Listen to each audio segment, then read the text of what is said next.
Bienvenidos una vez más a Haya pues en vosotros ese sentir. En el día de hoy estaremos viendo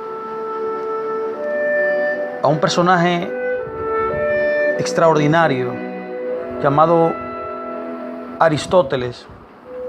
Y también veremos a Alejandro Magno, una persona que fue grandemente influenciada por Aristóteles en su concepción del mundo. Grecia, en el siglo IV a.C., originó un segundo pensador cuya herencia intelectual alcanzó dimensiones monumentales. Su nombre era Aristóteles, que vivió entre el año 384 al 322 a.C. Fue el seguidor más brillante de Platón y ganó una reputación imperecedera en ciencias y filosofía con su trabajo innovador de promoción de los sistemas rigurosos del argumento lógico. Enseñó que la libertad era descubierta mediante argumentos sistemáticos, basados en conceptos que van desde la premisa hasta la conclusión. Se comienza con una premisa y luego se establece un sistema de pasos para llegar a una última conclusión. El problema de este método es que todavía dependía del razonamiento humano, el cual estaba, por supuesto, limitado por la experiencia humana.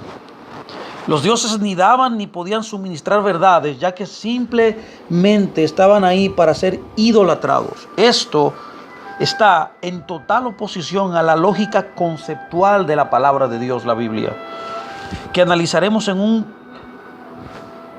una entrega posterior. Las creencias religiosas de Aristóteles eran muy parecidas a las de Platón. Los dioses existían para ser adorados y para ser reverenciados, y la excelencia seguía siendo la meta, que en el griego original esta palabra se define como telos. Platón era profundamente crítico con la democracia, pero solo porque significaba el gobierno de la mayoría, y la mayoría era inculta y pobre. Solo la élite tenía capacidad para gobernar. Solo las academias podían educar a los niños para tener éxito. Los padres eran incapaces de educar apropiadamente a los niños griegos. En la época de Aristóteles apareció el gobierno militar de Filipo II de Macedonia, país que estaba al norte de Grecia. Filipo era un gran conquistador, pero no era ni tan grandioso ni tan popular como su hijo Alejandro. La principal característica del reinado de Alejandro fue su brevedad. Por eso el libro de Daniel se refiere a Grecia como un leopardo. Con la rápida velocidad de un relámpago, el más grande héroe mortal de Grecia derrotó al mundo entero conocido. Alejandro no era solamente un gran líder militar, sino que también tenía un gran sentido común y sabiduría. Su estrategia era que Grecia dominara el mundo, haciendo que dicho mundo se conformara al pensamiento griego. Él sabía que esto solo se podría lograr por medio del idioma. Sí, escuche bien, por medio del idioma. Sabía casi sobrenaturalmente que si se cambia el idioma, si se cambia el lenguaje de las personas, se puede cambiar toda la perspectiva de la vida. Alejandro fue reverenciado como un dios por sus brillantes tácticas, y él mismo se consideró el hijo de Zeus. Su creencia en la superioridad de la civilización griega era absoluta. Su posesión más valiosa era la Ilíada de Homero, e hizo que las obras de los tres grandes escritores de tragedias le fuesen enviadas a Asia, junto con los poemas e historia de Filisto. Eran sus lecturas favoritas, predilectas. Admiraba a Aristóteles como el principal exponente de las indagaciones intelectuales griegas, y tenía un anhelo natural para las discusiones filosóficas y la comprensión. Su mente estaba, hasta cierta medida, formada en el molde de Aristóteles. Educó a sus futuros líderes con las letras griegas y en las armas y fundó escuelas a través de todas sus regiones conquistadas. Al mismo tiempo, organizó festivales tradicionales griegos en honor a los dioses de la manera más espléndida posible. Enseñó que las deidades daban a conocer sus deseos a través de los fenómenos naturales y a través de augurios y oráculos, los cuales eran interpretados por grandes oradores en los teatros y en las arenas. Es por esto por lo cual el apóstol Pablo y Bernabé fueron llamados Júpiter, o sea Zeus, y Mercurio, dígase Hermes. Estos eran los nombres romanos de los dioses griegos. Aunque Roma conquistó Grecia, asumió el mismo sistema de filosofía, tan solo se cambiaron los nombres. La historia de Aristóteles es interesantísima. Es la historia de un gran cambio de pensamiento, tanto que le dio un nombre, le dio su propio nombre a una ciudad, le llamó Alejandría en Egipto. El Antiguo Testamento fue traducido al griego en esta ciudad. Alejandro educó a sus sucesores en el lenguaje griego. Un giro inesperado, sumamente interesante, ocurrió a la muerte de Alejandro. En vez de nombrar a su hijo para asumir el poder, básicamente permaneció en silencio en cuanto al asunto de quién sería su sucesor. Como consecuencia, sus 4 generales más destacados asumieron el gobierno del mundo conocido en lugar de su hijo.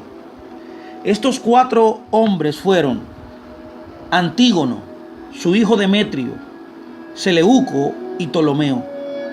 Estos 4 hombres pronto dividirían al mundo conocido y fundarían lo que finalmente se llamaría el período helenista. Antígono y Demetrio tomaron el poder sobre Macedonia y Grecia. Seleuco tomó el poder sobre Siria y el imperio persa, y Ptolomeo sobre Egipto. Israel terminaría estando bajo el dominio de Ptolomeo.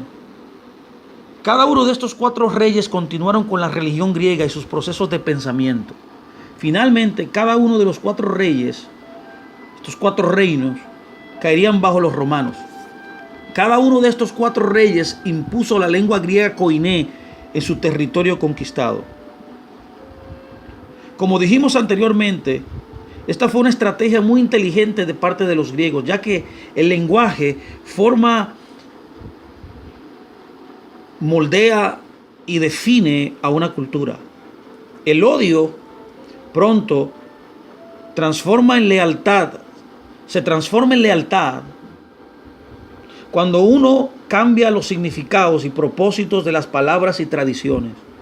El griego se había convertido en la lengua internacional de las costas del Mediterráneo oriental. Incluso en Afganistán, el rey Asoka, un converso al budismo, usó el griego en sus inscripciones públicas para anunciar a sus súbditos sus esfuerzos por introducirlos en las tradiciones budistas. La literatura en estas culturas helenísticas comenzó a cambiar más y más hacia dramas míticos y comedias. Pero el culto y la adoración a los dioses siguieron tan fuertes como siempre. El comportamiento humano y la verdad eran irrelevantes, con tal de que los dioses estuvieran apaciguados con el testimonio público. La filosofía griega en el periodo helenístico alcanzó un nivel de audiencia como nunca antes se había alcanzado. Menos pensadores se concentraban en la metafísica y más en la lógica, la física y la ética. Las escuelas epicúreas y las estoicas estaban comenzando a ser populares. Esto también fue uno de los resultados del concepto griego de los dioses. En sus mentes, los dioses griegos no eran infalibles. Todos tenían la habilidad de cambiar, de fallar cuando cedían a las emociones e incluso de vacilar. Es por esto que las escuelas filosóficas se sucedían unas a las otras. Lo esencial en este momento era cómo tratar con las fuerzas negativas externas. Ahora vemos la promoción de los estoicos y de los epicúreos. Los epicúreos tomaron su nombre de su fundador Epicuro, que vivió alrededor de los años 341 al 271 a.C. Epicuro básicamente creía que los hombres debían buscar el placer. La mejor manera de alcanzar este fin era mantenerse alejado de situaciones desagradables, reuniéndose con amigos y gente de la misma opinión. Se debía evitar el modo de vivir mundanamente a diario de la gente común, ya que los dioses no tenían en cuenta los asuntos humanos. Los hombres no tenían temor de ellos. Los estoicos, por otra parte, recomendaban un camino diferente y menos aislacionista para la humanidad. Un hombre llamado Zenón de Sitio fundó esta filosofía. Su objetivo era la búsqueda de la virtud y la renuncia a la fortuna. Los estoicos creían que la fortuna era la responsable de todo lo que ocurría, negando fundamentalmente el libre albedrío. Creían que se debía rechazar toda emoción, interpretación que nuestra cultura aplica a este término. Por medio de la resistencia y el autocontrol se logra la serenidad. Muchas otras escuelas como el escepticismo y el cinismo surgieron con el fin de ayudar a explicar la vida en el mundo griego. Los dioses ni tenían la previsión, es decir, carecían de la habilidad o capacidad de reconocer de antemano lo que va a ocurrir para dirigir la vida en ningún modo en absoluto, ni tampoco estaban interesados en hacerlo. Esto dio lugar a la fusión de varias filosofías culticas y religiosas de común acuerdo con la reverencia a los dioses. La edad helenística se puede resumir en una palabra: mezcla. Algo que hoy está mal, puede de mañana que esté bien. Lo que resultaba desagradable a una generación, pronto podría convertirse en bandera de la siguiente. Bueno, hasta aquí esta entrega de Aristóteles y de Alejandro Magno. Nos encontraremos en la próxima entrega y mediante esto llega que el Señor le bendiga grandemente a todos ustedes. Shalom.